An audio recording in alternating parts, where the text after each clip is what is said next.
நேர்களை முக்கிய செய்தி. சென்னை எழும்பூரில் பல்வேறு கோரிக்கைகளை வலியுறுத்தி தற்போது பகுதி நேர ஆசிரியர்கள் போராட்டத்தில் ஈடுபட்டிருக்கின்றனர். மேலும் கோட்டையை நோக்கி பேரணி செல்ல முயன்ற அவர்களை தற்போது போலீசார் கைது செய்திருக்கின்றனர். கோட்டையை நோக்கி பேரணி செல்ல முயன்ற பகுதி நேர ஆசிரியர்களை தற்போது தடுத்து நிறுத்தி போலீசார் கைது செய்திருக்கின்றனர். சென்னை எழும்பூரில் தற்போது பகுதி நேர ஆசிரியர்கள் பல்வேறு கோரிக்கைகளை முன்வைத்து போராட்டத்தில் ஈடுபட்டனர். சென்னை எழும்பூரில் பல்வேறு தரப்பட்ட கோரிக்கைகளை முன்வைத்து பகுதி நேர ஆசிரியர்கள் போராட்டத்தில் ஈடுபட்ட நிலையில் தற்போது கோட்டையை நோக்கி அவர்கள் பேரணியாக செல்ல முயன்ற நிலையில் போலீசார் அவர்களை கைது செய்திருக்கின்றனர். சென்னை எழும்பூரில் பகுதி நேர ஆசிரியர்கள் பல்வேறு கோரிக்கைகளை முன்வைத்து போராட்டத்தில் ஈடுபட்டு வருகின்றனர். நிலையில் தற்போது அவர்கள் கோட்டையை நோக்கி பேரணி செல்ல முயன்ற நிலையில் தற்போது பகுதி நேர ஆசிரியர்களை போலீசார் தடுத்து நிறுத்தி அவர்களை கைது செய்திருக்கின்றனர்.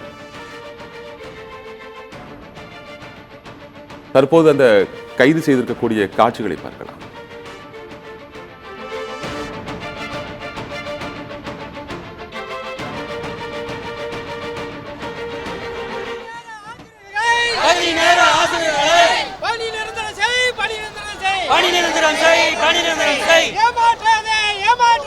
ஏமாற்றாதே